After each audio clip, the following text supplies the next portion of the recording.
So if we're having trouble with that, what happens is we tend to kind of almost turn in on ourselves at the same time as exploding outwards. So at the same time that you turn around and kind of try and reconsolidate and try and make sure everything's okay and try and, I guess, batten down the hatches, build a wall. It's really popular right now, isn't it? Building a wall around yourself, building a wall in your life to try and protect what's within it. At the same time, we kind of aggressively attack outwards.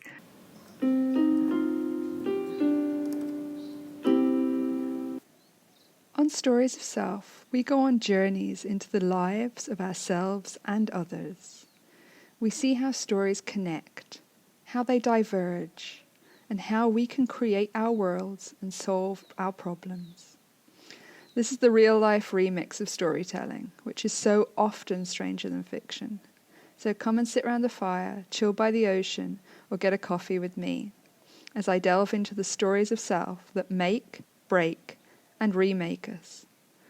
Some stories are dramatic, some are serene, some will magically mirror you, and some will be delightfully different. I'm your host, Katie Reeve Arnold, and this is Stories of Self.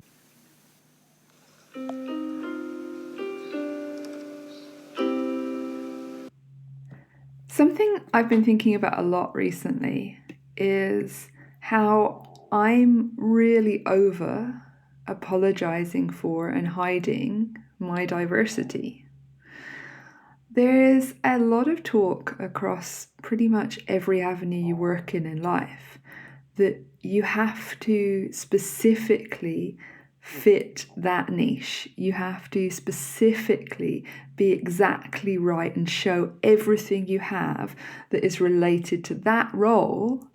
But don't muddy the waters. Don't show people other things about yourself. Just let them focus on exactly what you do in that way. And I come from both a kind of educational history and a working history in academia. And it's very cliche there that you have all these different departments and you pick different subjects and you work in those subjects, in those departments. And even within that, because I'm a scientist, so the thing is that you find those kind of like even finer and finer and finer topics within your field and you focus on them specifically. You become a specialist in these very small topics. But one of the things that I always noticed, and I guess in the past, sometimes I've been too afraid to rock the boat and talk about too much. But that's been wearing off for a while now. And, I really think that stopping being afraid talking about this, stopping being afraid rocking the boat, I think is actually bringing strength to the whole situation, not taking it away. And that's the fact that actually we're stronger in our cross connections. So whether that's moving between working in marine biology and working in bone dynamics and medical research, or whether that's moving between working in travel and tourism and working in entertainment or any other manner of things. You cross all these things over and actually we get stronger because all that's happened is that we as human beings understanding stuff have found it easier to understand and focus on things if we reduce them to less and less and less, if we make them finer and finer and finer in being their own thing. Because once we start to interlace them and, use cross-cutting to move them between different topics, they start to get more complicated. It starts to get more difficult to hold all the threads and to follow all the chains. But do we need to hold all the threads? Do we need to follow all the chains? Well, no. Isn't that the idea of us all being different? Is that actually some people have expertise in crossing over some things and some people have expertise in crossing over others. But I definitely think that it's in the crossing over that the strength occurs. I mean, I have a history in bone dynamics and bone research. And, in bone, things like microfracture and normal fracture, actually. But microfracture is an even more interesting one. It's that diversity in how it mends. It's the cross connections and the unpredictability, the randomness of it that actually confers the strength in the end. It's the reason you don't keep cracking the same thing in the same way. And so I think it's the same in the way we work and the way we interact with each other. And so I'm done apologizing for the diversity that is me. I'm not just one thing. And for a long, long time, I thought that me not being one thing in a world where a lot of people were telling me I should be one thing, or a lot of people were saying, okay, well, that's nice that you do these different things, but don't talk about that. Just focus on the one thing that you do, and the other stuff can just be for fun, or, you can do that alongside. That can be kind of a hobby, this kind of thing. And no. I'm done with that, because it's actually become more difficult to not speak about how all these different things interact and interrelate. Oh, that's an interesting word, interact. So how they basically relate together is what I was meaning. But yeah, they react based upon each other, and we get different reactions and different responses. So this is back to that idea that if you keep doing the same thing, looking for a different outcome, well, that's kind of madness, right? Because if you want a different outcome, you've got to do something different going in. And so this interrelation of everything we're doing, I don't need to just be a marine biologist. If you want to just be a marine biologist, or only or solely, I don't mean just as in a minimalization of it. If that's who you are and that's what you want, that's fantastic. But that's not who I am or what I want. So for me, the strength actually lays in not being solely a medical researcher, not being solely a marine biologist, not being solely a counsellor and a mental health consultant, not being solely any one of these things, but actually drawing them together and interlacing them. Because this is more, as I see it, in keeping with the reality of life. These things are interconnected. And when we look for this one defining why, we often find that defining why has some other clauses attached to it, has some other knock-on things that actually impact that. So it's not standalone.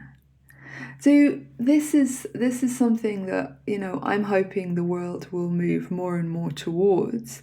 And it's been kind of challenging for me, actually, to step into it, to kind of buck the trend. It's everywhere. It's all around us. You're designing a website. Oh, well, it's got to look one way. You are creating a CV. Oh, well, you better not mention all this other half of yourself, this other side of yourself, this other element on that. Just focus on what they're looking for. And I get that to an extent. You've got to point out, if you're sending a CV in somewhere, you've got to point out that you've got what they're looking for. But should you have only what they're looking for? Should they be looking for someone who's only got what they're looking for? Or should they recognize that there's a whole wealth of things out there about which they have not even thought yet, about which they know not will be suitable for this role? So it's about the greater expansion. It's about, what are we not looking for? I don't know about you, but I start every year and I have a few things in mind that I want to do that year. And what I do is I sit there and I kind of, think about the things that I really want to do for that year. And I usually write them down and have a little bit of a, maybe an idea of when I might do them, but not too specific. But then I also always look back on the previous year. And when I look back on the previous year, do you think I've actually done all of the things that I said I wanted to do at the start of that year? Usually not. Usually there's a few kind of hanging over. And sometimes I'll add them to the new year, and sometimes I'll recognize the fact that actually I don't know if I want to do that anymore and the time has passed.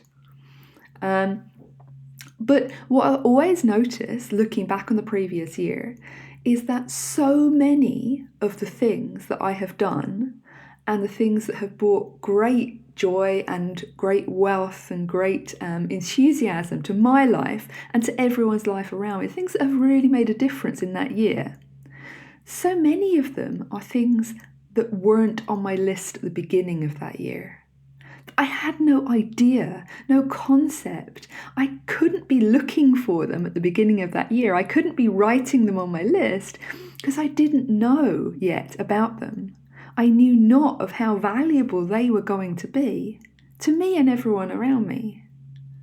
And so I guess what I'm asking of the world and what I'm suggesting and what I'm stepping into, because hell, somebody has to go first. And so I think if we truly believe in anything, we should step into it first. And so that's what I'm doing.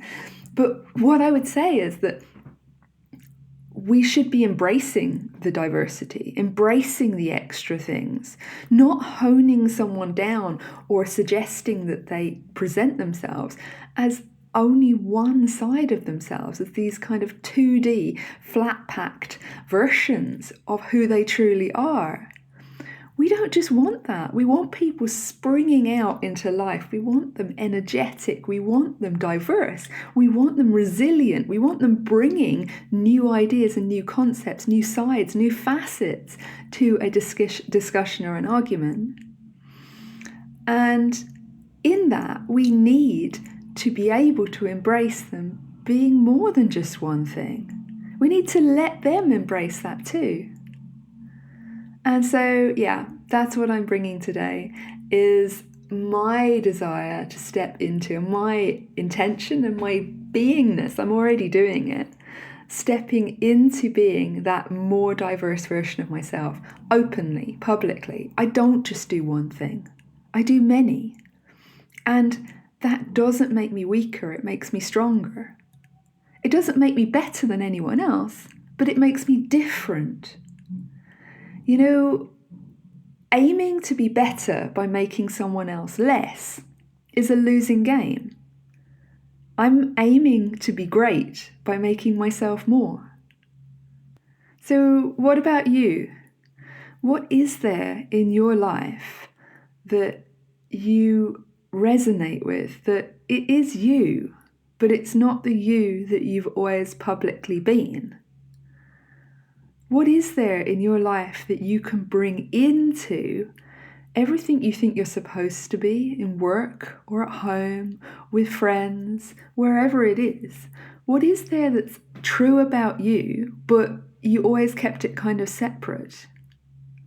For me, it's very much the integration of the side of me that really loves science and wonder and nature and getting people out into the world and bringing that world back to other people so other people can kind of see what's going on out there and feel that awe and wonder and just delight and joy that we can find in the natural world, that connection. And inspiration, I guess. But also the other side of it is also, I guess there's two actually.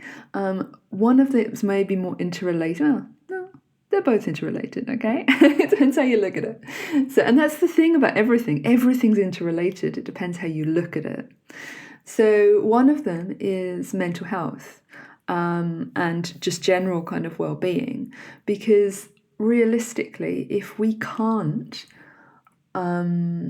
be happy within ourselves and be healthy within ourselves mentally as well as physically, look, we know what happens if we're not healthy physically. Everything else falls away. You can't think about anything else. It becomes your focus, your sole focus. It's hard to see past it. This is part of the reason why painkilling is such a huge industry right now, because it's so hard to see past it when you're not feeling physically well and physically healthy. And the same is actually true of our mental health as well. So if we're having trouble with that, what happens is we tend to kind of almost turn in on ourselves at the same time as exploding outwards. So at the same time that you turn around and kind of try and reconsolidate and try and make sure everything's okay and try and I guess batten down the hatches, build a wall. It's really popular right now, isn't it? Building a wall around yourself, building a wall in your life to try and protect what's within it. At the same time, we kind of aggressively attack outwards to make sure that, well, defense is the best. Offense is the best defense. It's that way around, right? Offense is the best defense. So we go on the offense so that we can make sure that no one's even approaching our wall. So you can see why this is a big problem in society at the moment, and this is one of the reasons why I'm suggesting all of this integration, is because just working in one field, just focusing on one thing, doesn't seem to be enough anymore. Just focusing on science for me, like, I love science, it's fantastic, both medical and ecological. And I'm not belittling anyone when I say just, but you can see how I'm saying that focusing on science without looking at things like mental health, what's happening is all the systems, everything surrounding it's deteriorating. So the science has got nowhere to really anchor itself, no foundation to come from in that way going forwards. And I mean that in a kind of financial, connected, interrelated sense. It's not feeling, I'm not saying the science is wrong, I'm saying that it's difficult for the science even to get going when it's struggling to stay in its foundation, when it's struggling to stand, when it's struggling to have enough to move forwards, where it's fighting just to be. And that's the same for everyone. And this is why mental health has become so important, and reflecting that side of myself that's interested in that, I think is a strength, not a weakness. The other strength that I'm bringing, that I hid for a long time, is creativity. So I thought that in order to be the one thing, I had to push away the other things. So I didn't recognize that actually the ingenuity and the inspiration that I find in creative writing, in poetry, in art, in all sorts of creative endeavors. It doesn't have to be artistic. It doesn't have to be that kind of thing. It can also be in anything you create in life. The other day I created a website and I thought I wasn't going to enjoy this, but I loved it. It wasn't just that I could do it, which kind of surprised me because I'm not tech-minded.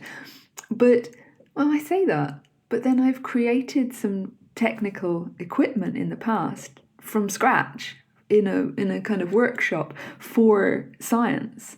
So maybe I was thinking more about like the kind of tech that you get on a computer, like that kind of button clicking tech. But I'm not really that minded in that way, or I didn't think I was, but I didn't just manage it. I enjoyed it. I loved it. And that was because it had this element of creation and design, of, I guess, interaction, of reaching out to people and of having them kind of connect and be able to be drawn into what I was creating, into that world that I was forming for them. And sharing with them. And so now when I look at it, I recognize how these things are not just one strength and two things that kind of I can get stuff into the hobby section, or I can just push aside and push back and not talk about. These are three strengths that stand together. These are, those kind of three pillars that are holding up all that I am and all that I can bring. And if I only stand on one of them, I'm weaker for it. And everybody who I interact with will be weaker for me only bringing that 1/3 of who I am. And so that's it, I'm done. I'm not apologizing for my diversity anymore. I'm bringing more than one thing. I'm bringing more than one direction. I'm bringing the wholeness of myself. What about you? What things are in your life that are actually, instead of being these kind of hobbies or pushed into the hobby section or pushed aside because you've got to focus on the one thing, what are these other things that you're bringing? What are these things that make you have a potentially completely unique perspective on things? a potentially unique skill set and diversity of interaction and interconnectivity that you are bringing. This interdisciplinary approach is so strong when we bring it to life, when we bring it to the workplace. And for so long, we've been told that we should just be the one thing. Well, don't. Be all that you are. I am. And everything is better for it. We are all telling our stories. And we are all telling ourselves stories about it all. Are you brave enough to walk with me into hearing, considering, and understanding the stories we tell? Join me next time, where we'll be considering more stories and illusions and stepping into creating the freedom we desire. Every moment, we are who we are choosing to be. You choose. Choose you, because your story matters.